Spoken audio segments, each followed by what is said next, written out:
Good morning mga kargan, dito tayo ngayon sa bukid. Titestingin natin yung ating laruan. Ayan, tool piece 12-inch barrel.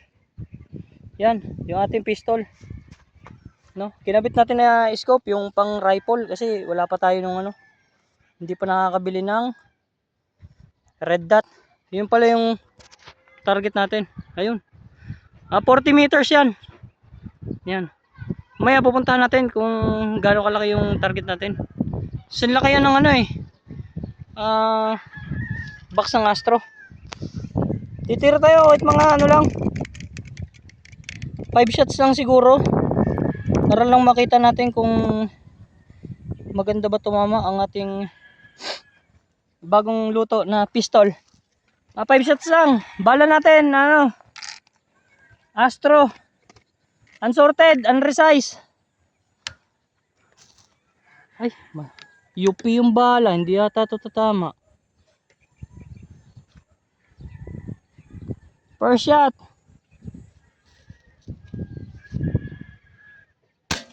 Ay, tumama. Tumama. Walang pili Second.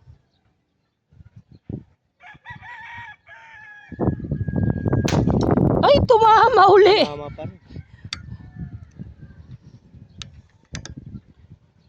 Third.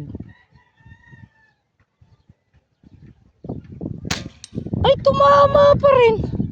Layo, tumatama pa. Fourth shot. Ay, tumama pa rin. Tumatama. Last shot tayo.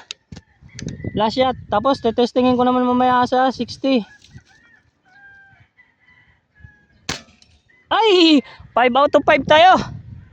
Ayos. 5 out of 5. Yan. Yan yung unit natin, no? Tapos, puntahan natin yung target. Gano'ng kalaki. May, na to lang ako ng lubid. Pasampu-10 metro. No? Tapos nilagyan ko siya ng palatandaan. May markings ako yan, no? 20 meters yan. Ano yan ng Mountain Dew? Bote ng Mountain Dew. Ito yung pangalawa. Tingin ko kahit siguro baka 60 meters siguro tatama pa to ito na yung pangalawang markings natin. Ayan, 40 meters. Ito yung target natin. Ayan. No? Nandun. Yung unit natin sa may, saan ba yan? Ayun yung dilaw. Sa may bandang likuran na yun. Liit, hindi na gaano makita. Iusod natin tong iusod natin dun sa kasunod.